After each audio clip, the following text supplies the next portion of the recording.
Let me start by saying that I hate Halloween, but don't write me off yet. Let me explain. Every year, my mother would sew me a ridiculous costume that no one in their right mind would think to wear. While my friends were clad in Batman and Green Lantern and The Flash, I was stuck with E.T. Yes, the alien from that movie released back in 1982 with the stupid glowing finger. I was the laughingstock of my friend group that year. My mom either had a horrible sense of humor or she didn't realize that the only alien I wanted to dress up as was the one from planet Krypton, Superman. But we were poor, blue-collared, white trash people. We lived in a trailer that had way too many cats, not even food stamps, and an alcoholic maniac who made our lives a living hell every day of the year. My father's mood swings and endless piles of Modelo bottles were haunting enough that the thought of celebrating Halloween, it just wasn't on my radar. When I turned 16, I stopped dressing up for Halloween altogether and put the whole stupid holiday behind me. When the man of the house stopped acting like a man and more like a deadbeat loser, I had no choice but to grow up a little faster in order to fill that space. I got a job at the local diner to help my mom pay the bills, and all of those silly costumes were shoved into a box and scooted under my bed to collect dust.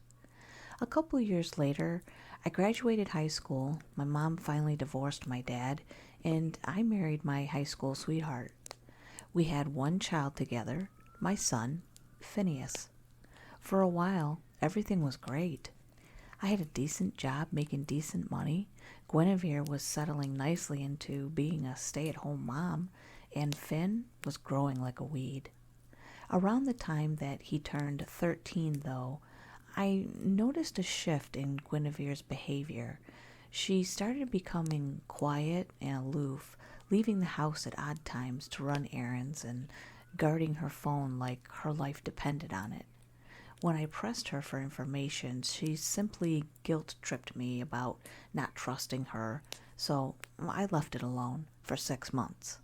Sometime around September, my wife finally came to me and admitted that she had been having an affair with our 21-year-old neighbor, which led to our inevitable divorce. My son was crushed. The holidays were incredibly tense and strained, with Finn bouncing between the two of our houses like a ping-pong ball. And while I was busy grieving the loss of the love of my life, she was busy playing house across the street. It was like pouring salt in the wound every time I saw the two of them out in their driveway. Moving on is a whole lot easier when your ex doesn't live a hop, skip, and a jump away. 2 years later, Guinevere fell pregnant, and since she was wrapped up in the new baby, Finn was free to visit a little more than he had before. He had been spending so much time over at my house that this had practically become his home. While his room at his mother's house had the necessities, his room here was far more lived in. Various band posters were plastered to the walls, clothing littered the floor, and a gaming setup that any teenager would die for sat in the corner of his room. I didn't mind having him around more often, though, and his mother was more than glad to hand him off to me. A new shiny baby is much more interesting than a son that reminds her of a failed marriage every time she looks at him, Finn spat the day after his new stepsister had been born. He didn't say anything else after that, but he didn't have to. The sound of him slamming the front door shut and storming to his room spoke volumes. I couldn't say that I knew exactly how he felt, but I did emphasize with the feeling of being replaced. Guinevere didn't spare anyone's feelings when she chose her own over Finn's and mine. At the time of our divorce, I had been replaced by a man who was just legal enough to drink alcohol, and not long after, Finn had been replaced by his baby. Finn had been increasingly quiet the last couple of weeks, clearly in some kind of slump. I knew that he was buried in schoolwork, but I also knew that despite Halloween being my least favorite holiday, he loved it more than Thanksgiving and Christmas combined. So I took the day off from work, made a run to Spirit Halloween, and decorated the house in all kinds of creepy decorations. Finn wouldn't say it, but I knew he would appreciate it. By the time I got home with some pizzas, soda, and an oversized bag of candy, I expected him to be home. With a glance at my watch, I cocked a brow and wondered why he was running late. School let out at 3:05, and it was currently 5 o'clock. "Dad?" Finn called, dropping his backpack on the floor by the front door and padding into the kitchen. "Hey, bud, you're late." 2 cheese pizzas were laid out on the countertop next to a bottle of Mountain Dew. "You hungry?" "Actually, Cam, Lacey, and I were going to go out tonight, do a little trick-or-treating, so I probably need to get going." My eyes flitted up to meet his, a smirk tugging at the corner of my mouth. "Lacey? As in the girl you've been crushing over since the beginning of the school year? That pretty blonde girl?" A blush burned at Finn's cheeks, his hand coming up to rub the back of his neck. Yeah, that one." "Aren't you 3 a little too old to go trick-or-treating?" I teased, lifting a large piece of cheese pizza to my mouth, a string of mozzarella clinging to my chin. "Halloween's my favorite holiday, and besides, Cam just got his driver's license, so he's going to drive us over to the rich neighborhood that gives out the full-size candy bars." "Well, when do you think you'll be home?" I asked in between sips of Mountain Dew. "Probably sometime around midnight." Finn was toying with a plastic bag in his hands, the ruffle of the bag drawing my attention to it. What's in the bag?" "Oh, it's a costume. I had to pick up something last minute. All the other places were wiped out, but this little hole-in-the-wall antique store downtown was open, and they had this sick Halloween costume hanging up in the window." The elation in his voice made me laugh, my mind floating back to all of the horrible costumes my mom made me wear. I would have killed for something cool. "Come here, let me see." I motioned him forward, wiping my hands on a dish towel before I leaned back against the kitchen island and watched him pull the costume from the little plastic bag. "Isn't it cool? Crazy realistic, and I got it for pennies." Goosebumps traveled along my arms as I stared at it, every hair standing on end. Something about this costume simply didn't feel right. An awkward chuckle left my lips as I crossed my arms and met his excited gaze, one singular eyebrow raised when I didn't answer. "What? You think it isn't scary enough? Cam's dressing up as Pennywise, but I think I've got him beat." My eyes traveled back down to the costume, the fabric of it strangely resembling human-like skin. It was a full-body costume, something akin to one of those weird morph suits. Hair sprouted up along the arms, and blood was smeared across the front of it, staining its clothing a deep hue of red. The face was even worse. 2 holes were cut out where the eyes should be. A hole for the nose, and another for the mouth. All of them were bloody and tattered, the skin in those areas frayed and misshapen. That wasn't the strange part, though. The strange part was when I noticed that it had a full head of hair. It almost looked like... "Dad?" "Oh, yeah." I awkwardly coughed and rubbed my chin anxiously. "I'm sorry, I was a million miles away." With a pause, I moved a little closer, my eyes trying to inspect the costume without touching it. Whatever it was, it creeped me out, and I didn't want anything to do with it. "Yeah, I think you've definitely got Cam beat with this one. It looks so..."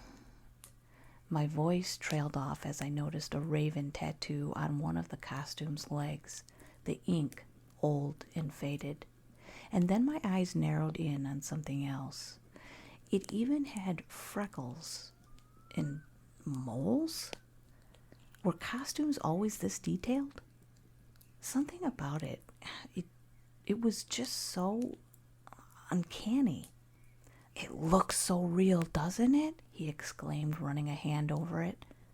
I watched as he held it up, dangling the costume in front of me before throwing it over his shoulder and heading back to his room. I've got to go change, but I'll see you later. Don't wait up for me. I wasn't usually very strict on Finn, but staying out late on a night like Halloween was never a good idea. I don't know what the kids do these days, but my buddies and I, well, that's a story for another time. Hey, Finn, please come home at a reasonable time, all right? Yeah, I hear ya. Booted feet trudged down the hallway and disappeared into his room before his door clicked shut. Part of me was curious about what that thing would even look like when it was put on, but I didn't have a chance to stick around and find out because my phone rang. Guinevere? What happened to calling me Gwen? I could hear the sound of her annoyance crackling over the line. Don't play nice with me. What do you want? Jer went out with the boys tonight, and I really need some help with my washing machine. It's been making a weird clicking noise, and let me stop you right there. Finn's mom and I didn't speak very often, but when we did, it often ended in a yelling match filled with some combination of curse words or insults. So I peeled open the back door and stepped out. I didn't want Finn to hear whatever insanity was about to ensue. Sounds like fixing the washing machine is a job for your husband, and last time I checked, I'm not that. Why do you have to be such an insufferable prick all the time, huh? You used to... Stop. My voice was short and stern. I used to be a lot of things before you screwed everything up, but I'm tired of dealing with you and your lousy attempts to get me back. I know Jeremy is a lazy, idiotic, sorry excuse of a husband, but that's your fault for marrying a literal man-child. Jeremy is far from a man-child, she screeched, the sound causing me to pull the phone away from my ear. He's 23, I retorted, and you're 45, I ground out between clenching my teeth. Maybe if you weren't old enough to be his mommy. You know what? I don't need this right now. When the phone hung up, I couldn't help but chuckle. Cheating on me with that idiot is one of the worst decisions that she's ever made, and it brings a smile to my face every time he proves me right. I didn't want to tell her, I told you so, but it served her right. By the time I got back to Finn's room and rapped my knuckles on his door, I stood there for a second before I pushed it open and noticed that he had already gone.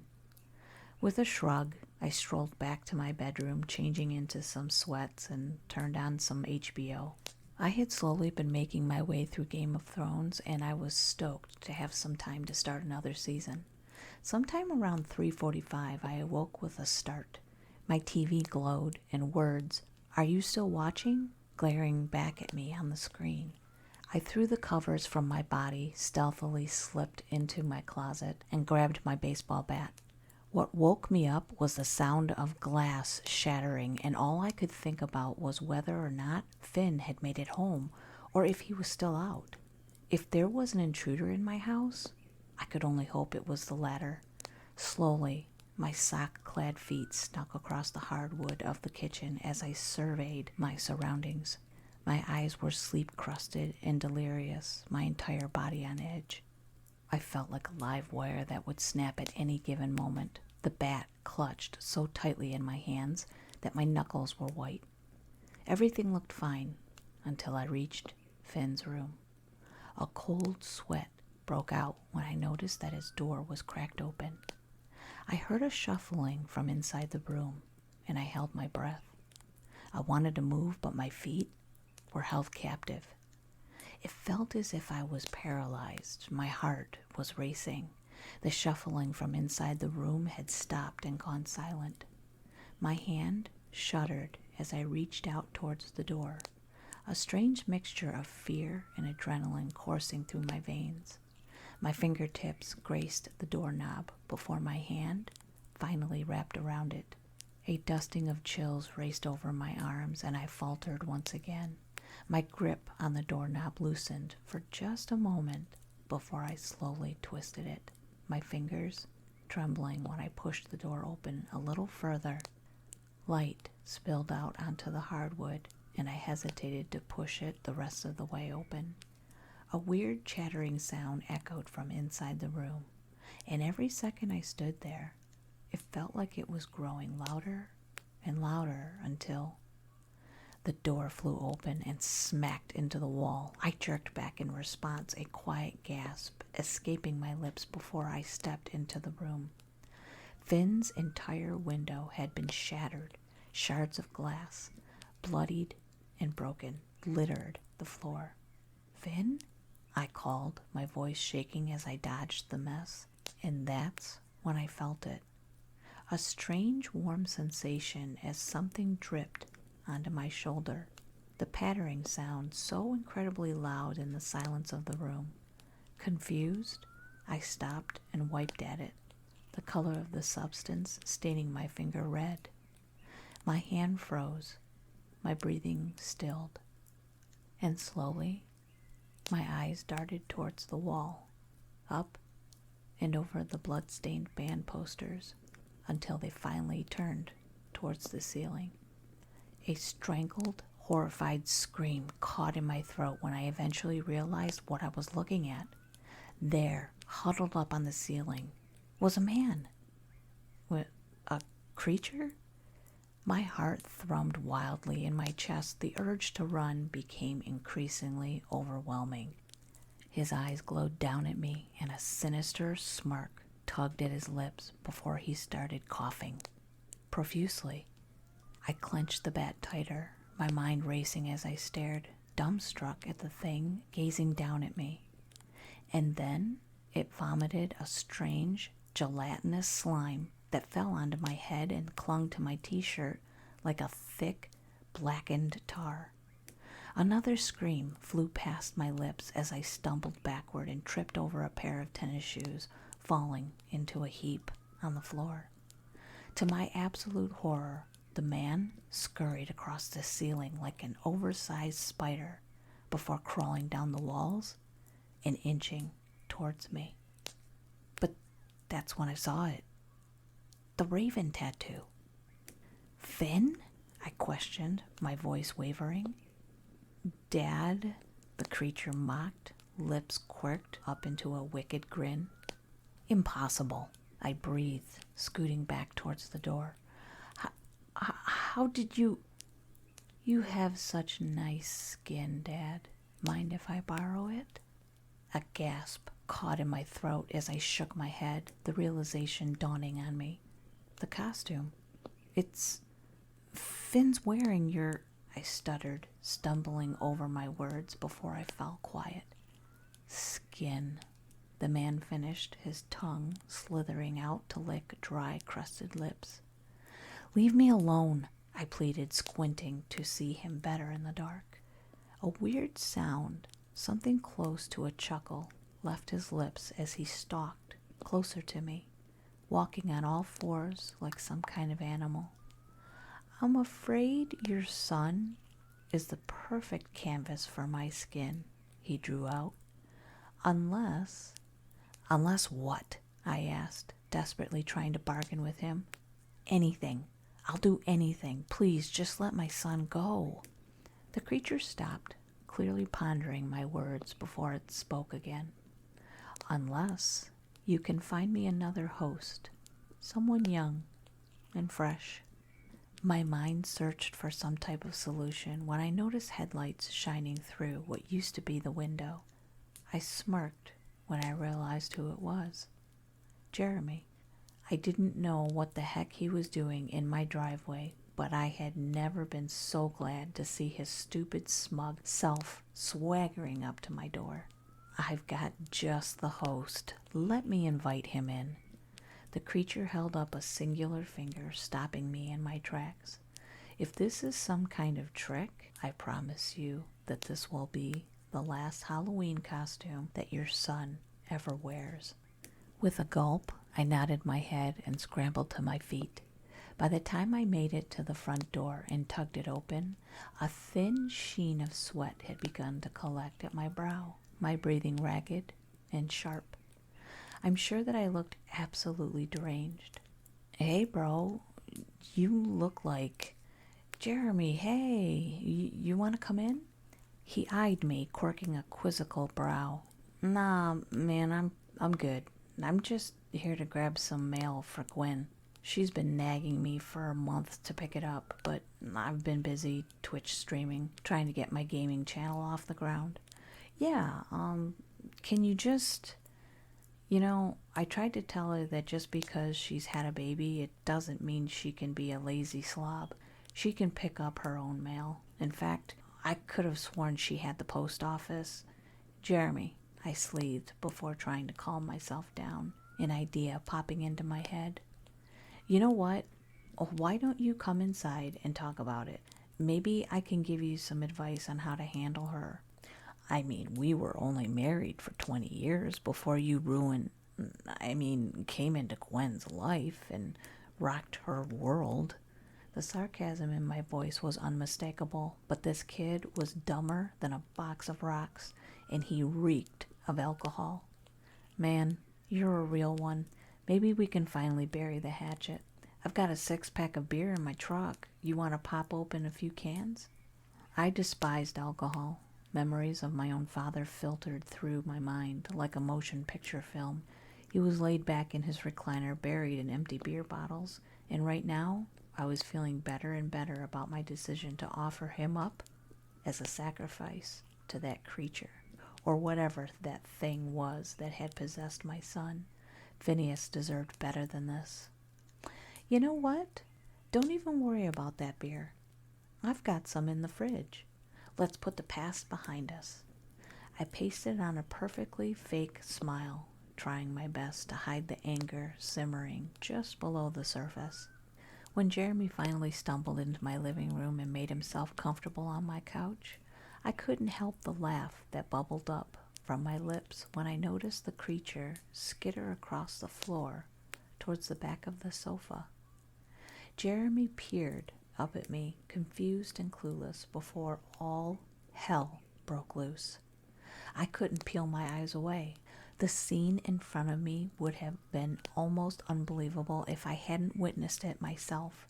In a matter of seconds, I watched as the creature pounced on Jeremy, its skin melting off of my son like a thick, oozing sludge.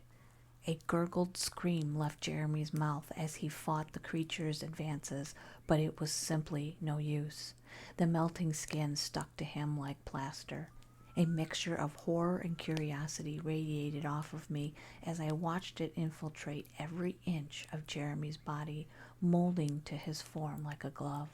The skin of the costume crawled and wriggled, rippling across Jeremy's skin and sinking into his pores.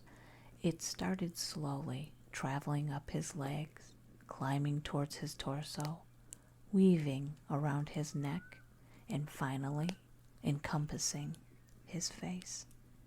One last scream wrenched free from his lips before he fell deathly silent, his body twitching 1, 2, 3 times before it went limp.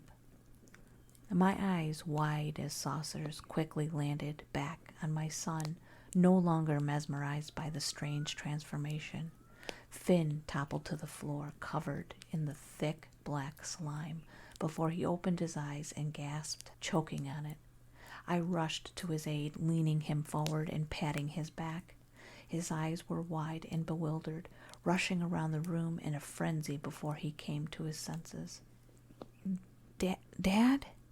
He croaked, tears glistening in his eyes, thick blonde hair sticking up in every direction.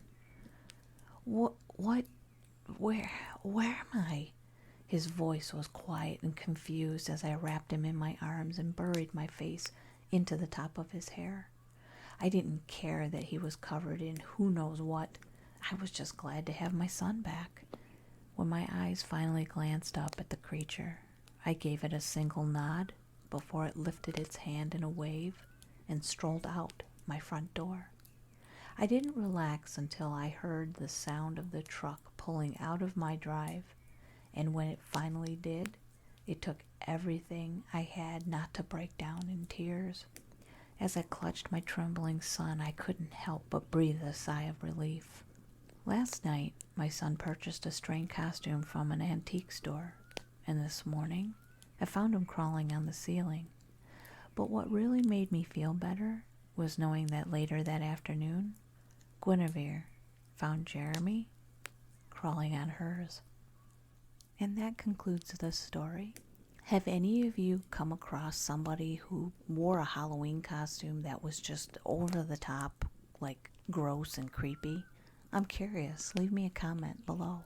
I hope you enjoyed this story, and if you did, please leave it a like. It really does help out my channel. And if you haven't subscribed, I really hope you do so. Wherever you are, whatever you're doing, I hope you're having a wonderful day or night, and I'll see you on the next one. Thanks, guys. Bye.